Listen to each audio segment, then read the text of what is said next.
नमस्कार श्रोता बंधु गोटे साकार जीवन समस्तंगर स्वप्न किंतु से साकार जीवन को पाइबा पई कौन सब स्टेप्स बा सोपान दे जीवाकू पड़े जानिछंती कि आसंतु जानिबा एई पॉडकास्ट रे। आपण सुनुछंती रेडियो तोसाली आम माटीर स्वर। अच्छा तेबे आजी आमे मने से रॉक्सिना फोसिंग को बहुचर्चित बही manifest 7 steps to living your best life विषय टिके गभीर भावे तथायबा ना। हाँ हाँ निश्चय एई बहीटा खाली मनरे किछि भाबी देले ही जीवो सेमती कहूनी ठीक एटा बरंग एक माने एक्टिव प्रोसेस गोटे आत्म उन्नतिर यात्रा भली सेमती लागिला एकदम मनोविज्ञान आउ निजर काम ए दुईटा उपरे बेसी जोर दिया जाइछि।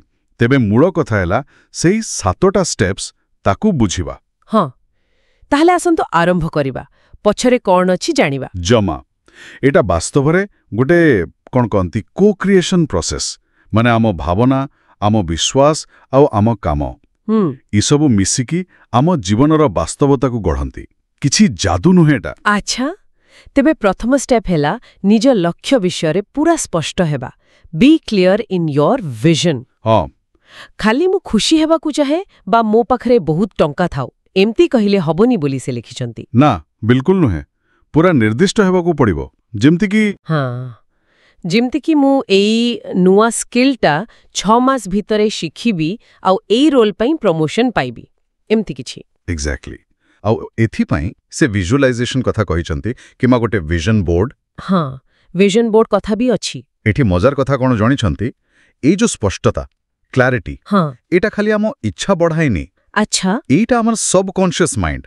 माने अवचेतन मन को एक्टिवेट करे फଳରେ कोन हुए आमे सुजोग गुडा को बेसी देखि पारु हाँ। आउ आम व्यवहार भी सेई लक्ष्य आडू को आपे आपे एडजस्ट हो जाए। ओहो माने एटा गोटे प्रकारर ब्रेन प्रोग्रामिंग भଳି किछि मात्रा रे मस्तिष्कर गोटे अंश अछि आरएएस रेटिकुलर एक्टिवेटिंग सिस्टम एटा सेमती काम करे जहा ऊपर आमे फोकस करू सेटा बेसी देखा जाए।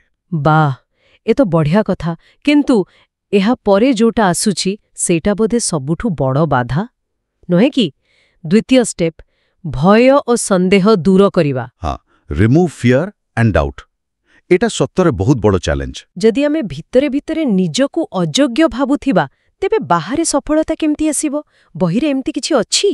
एकदम सत कथा एई पदक्षेपटा माने आत्म प्रेम सेल्फ लव और निजर वैल्यू बुझिबा सहित जोड़ा। हाँ खाली पॉजिटिव भाबिले हबनी से जो लिमिटिंग बिलीफ्स अछि जेमती मु एटा पाइन योग्य नुहे बा मो भाग्य रे एमिति नाही। हाँ सेई गुडा को आगो चिन्हट करबा को पड़िबो तापरे ताको एक्टिवली चैलेंज करबा को पड़िबो। एई भय गुडा को साधारणतः हमर पुराना अनुभूतिरो आसी थाए बोली बहिटा कहूची। बुझिली टिके कष्ट काम किंतु जरूरी। अच्छा तापरे मन स्तर रे काम कला परे तृतीय पदक्षेप निज आचरण को लक्ष्य सह समन्वय करिबा एलाइन योर बिहेवियर यार माने कोन यार माने सीधा सड़क काम रे लागिबा एक्शन। ओ खाली भाबिले हबनी बिल्कुल नहे पुस्तक गोटे भल प्रश्न पचारिबा को कहूची जदि मो लक्ष्य रे पहुंची सारी थांती तेबे मु एबा कोन करू थांती। अच्छा बढ़िया प्रश्न सही उत्तर अनुसार काम करबा करबो। जदि जणे भाबुची गोटे सफल बिजनेसमैन हेबो ताकू सेमिति बिहेव करबा को पड़िबो सेमिति डिसीजन नबा को हेबो सेमिति नेटवर्क करबा को हेबो। आम काम ही आम कमिटमेंट रो प्रमाण दिए देखाए जे आमे सतरी सीरियस अछु। तामाने कामटा ही प्रकृत विश्वास को देखाए किंतु रास्ता तो सबुबळे सीधा न थाए बाधा आसे सेथिपाई चतुर्थ पदक्षेप ब्रह्मांडर परीक्षा को अतिक्रम करिबा overcome tests from the universe. एटा टिके माने रहस्यमय लागुची। हाँ सुनिबा को टिके सेमिति लागि पारे किंतु एहाकू आमे एमिति बुझी पारिबा केमती जेतेबेले आमे किछि बड़ करिबा को जाऊ चैलेंज आसीबाटा स्वाभाविक सेटबैक्स आसीबो बही कहूची एगुडा को परीक्षा भावरे देखो। परीक्षा हाँ माने एटा टेस्ट करूची जे आमे आम लक्ष्य पई केते कमिटेड केते दृढ़। प्रश्न हेउची आमे एही बाधा देखि पछगुंचा देउछु ना एथुरु किछि सिखी आहुरी मजबूत हेउची। वाह ए माइंडसेटटा बहुत पावरफुल एकदम आमर रिएक्शन ही सबु किछि। ठीक अछि आगकू बढ़िबा पंचम पदक्षेप कृतज्ञता प्रकाश करिबा एम्ब्रेस ग्रैटिट्यूड एटा भी सिमती ଲକ୍ଷ୍ୟ ପୂରଣ ହେବା ଆଗରୁ କୃତଜ୍ଞ ହେବା ଏହା କେମିତି କାମ କରେ? ଦେଖନ୍ତୁ, କୃତଜ୍ଞତା ବା ଗ୍ରାଟିଟ୍ୟୁଡ୍ ଏଇଟା ଆମର ମାନସିକ ଫୋକସ୍କୁ ନାହିଁରୁ ଅଛି ଆଡ଼କୁ ନେଇଯାଏ। ମାନେ ଯାହା ନାହିଁ ସେ ବିଷୟରେ ନ ଭାବି ଯାହା ଅଛି ସେଥିପାଇଁ? ହଁ, ଯେତେବେଳେ ଆମ ପାଖରେ ଯାହା ଅଛି ଛୋଟ ହେଉ କି ବଡ଼, ସେଥିପାଇଁ ଆମେ ସତରେ ଥ୍ୟାଙ୍କଫୁଲ୍ ଫିଲ୍ କରୁ, ଆମ ଭିତରେ ଗୋଟେ ପଜିଟିଭ୍ ଇମୋସନାଲ୍ ଷ୍ଟେଟ୍ ତିଆରି ହୁଏ।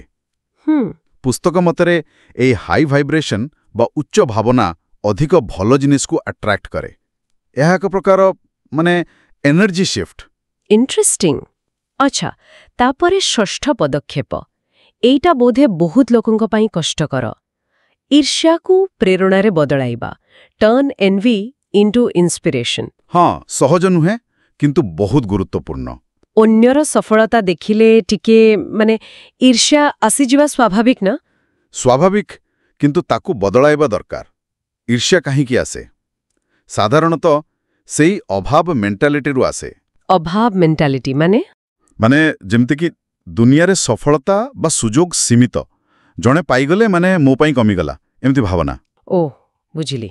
କିନ୍ତୁ ପୁସ୍ତକ କହୁଛି ଏମିତି ନ ଭାବି ଅନ୍ୟର ସଫଳତାକୁ ଦେଖି ଏମିତି ଭାବନ୍ତୁ, ୱାହ, ଯଦି ସେ କରିପାରିଲେ ତାମାନେ ଏଇଟା ସମ୍ଭବ, ମୋ ପାଇଁ ବି ସମ୍ଭବ। ତାକୁ ଇନ୍ସପିରେସନ୍ ଭାବେ ନେବା। ହଁ, ତାକୁ ନିଜ ସମ୍ଭାବନାର ପ୍ରମାଣ ଭାବେ ଦେଖିବା। ଏହା ଈର୍ଷ୍ୟା ବଦଳରେ ମୋଟିଭେସନ୍ ଦେବ। ଏଇଟା ଗୋଟେ ବଡ଼ ପର୍ସପେକ୍ଟିଭ୍ ଶିଫ୍ଟ। ଆଉ ଶେଷରେ ସପ୍ତମ ପଦକ୍ଷେପ, ବ୍ରହ୍ମାଣ୍ଡ ଉପରେ ବିଶ୍ୱାସ କରିବା, ଟ୍ରଷ୍ଟ ଇନ୍ ଦ ୟୁନିଭର୍ସ। ହଁ, ଏତେ ସବୁ କଲା ପରେ, ଲକ୍ଷ୍ୟ ସ୍ଥିର କଲା ପରେ, ଭୟ ଦୂର କଲା ପରେ, କାମ କଲା ପରେ, ବାଧା ସାମ୍ନା କଲା ପରେ, କୃତଜ୍ଞ ରହିଲା ପରେ, ଶେଷରେ ଫଳାଫଳକୁ ନେଇ ବେଶୀ ଚିନ୍ତା ନ କରିବା। ଏମିତି ଏକଦମ ଏଇଟା ହେଉଛି କଣ୍ଟ୍ରୋଲ ଛାଡ଼ିଦେବା। Late go of the how and when, କେମିତି ହେବ, କେବେ ହେବ, ସେ ଚିନ୍ତା ଛାଡ଼ି ପ୍ରୋସେସ୍ ଉପରେ ଭରସା ରଖିବା। ଏହାର କିଛି ସାଇକୋଲୋଜିକାଲ ବେନିଫିଟ୍ ଅଛି? ନିଶ୍ଚୟ ଅଛି। ଯେତେବେଳେ ଆମେ ଆଉଟକମ୍କୁ ନେଇ ବେଶୀ ଅବସେସ୍ଡ ହେଉନା, ଆମର ଷ୍ଟ୍ରେସ୍ କମିଯାଏ। ଆମେ ବର୍ତ୍ତମାନରେ ରହି ଆମ କାମ ଭଲ ଭାବେ କରିପାରୁ। ଏଥିପାଇଁ ଧୈର୍ଯ୍ୟ ଦରକାର ଆଉ ବିଶ୍ୱାସ ଦରକାର। ବାଃ, ତାହେଲେ ସବୁ ଷ୍ଟେପ୍ସ ଗୋଟେ ପରେ ଗୋଟେ ଯୋଡ଼ା। ତେବେ ମୋଟାମୋଟି ଭାବେ ଦେଖିଲେ ରକ୍ସି ନାଫୋସିଙ୍କ ଏହି ବହି ମ୍ୟାନିଫେଷ୍ଟ କେବଳ ଆଖି ବନ୍ଦ କରି ଇଚ୍ଛା କରିବା କଥା କହୁନି। ନା, ବିଲକୁଲ ନୁହେଁ। ଏହା ଏକ ପୁରା ଆକ୍ଟିଭ୍ ପ୍ରୋସେସ୍, ଯେଉଁଥିରେ ସ୍ପଷ୍ଟ ଲକ୍ଷ୍ୟ, ନିଜ ଭିତରକୁ ଦେଖିବା, ଠିକ୍ କାମ କରିବା, ଚ୍ୟାଲେଞ୍ଜେସ୍ ଫେସ୍ କରିବା, ଗ୍ରାଟିଚ୍ୟୁଡ୍, ମାଇଣ୍ଡସେଟ୍ ଶିଫ୍ଟ ଆଉ ଶେଷରେ ଭରସା, ଏସବୁ ଅଛି। ହଁ, ଏକ ସକ୍ରିୟ ଆତ୍ମବିକାଶର ଯାତ୍ରା, ଯେଉଁଠି ଆମେ ନିଜେ ଆମ ବାସ୍ତବତାକୁ ଗଢ଼ିବାରେ ଭାଗ ନେଉଛୁ। ଏହା ଏକ ପ୍ରକାର ନିଜ ଜୀବନର କଣ୍ଟ୍ରୋଲ ନିଜ ହାତକୁ ନେବା ଭଳି। ଠିକ୍। ଆଉ ଏଇଠୁ ଗୋଟେ ଗଭୀର ପ୍ରଶ୍ନ ବି ମନକୁ ଆସୁଛି। କ'ଣ? ଯଦି ଆମର ଏହି ସଚେତନ ଭାବନା, ବିଶ୍ୱାସ ଆଉ କାମ ଆମ ବାସ୍ତବତାକୁ ଏତେ ଗଭୀର ଭାବେ ଗଢ଼ିପାରୁଛି, ତେବେ ଆମ ଭିତରେ ଏମିତି କେତେ ଅଜଣା, ସୂକ୍ଷ୍ମ ବିଶ୍ୱାସ, ସବକନସିୟସ୍ ବିଲିଫ୍ସ ଥିବ, ଯାହା ଆମ ଜୀବନର ସେହି ଦିଗଗୁଡ଼ିକୁ ଗଢ଼ୁଛି ବା ନିୟନ୍ତ୍ରଣ କରୁଛି, ଯାହା ବିଷୟରେ ଆମେ ହୁଏତ କେବେ ଭାବିବି ନାହୁଁ। ଏଇଟା ଟିକେ ଚିନ୍ତା କରିବା କଥା, ନୁହେଁ କି?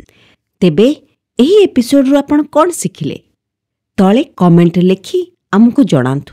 ତା ସଙ୍ଗେ ସଙ୍ଗେ ଆଉ କେଉଁ ବିଷୟରେ ଆପଣ ଜାଣିବାକୁ ଚାହୁଁଛନ୍ତି ତାହା ମଧ୍ୟ ଜଣାନ୍ତୁ। ଦେଖାହେବା ଆଉ ଗୋଟେ ଇନଫର୍ମେଟିଭ୍ ଏବଂ ଇଣ୍ଟରେଷ୍ଟିଂ ଏପିସୋଡ୍ ମାଧ୍ୟମରେ। ରହିଲୁ, ନମସ୍କାର। ଆପଣ ଶୁଣୁଛନ୍ତି ରେଡିଓ ତୋଷାଳୀ, ଆମ ମାଟିର ସ୍ୱର।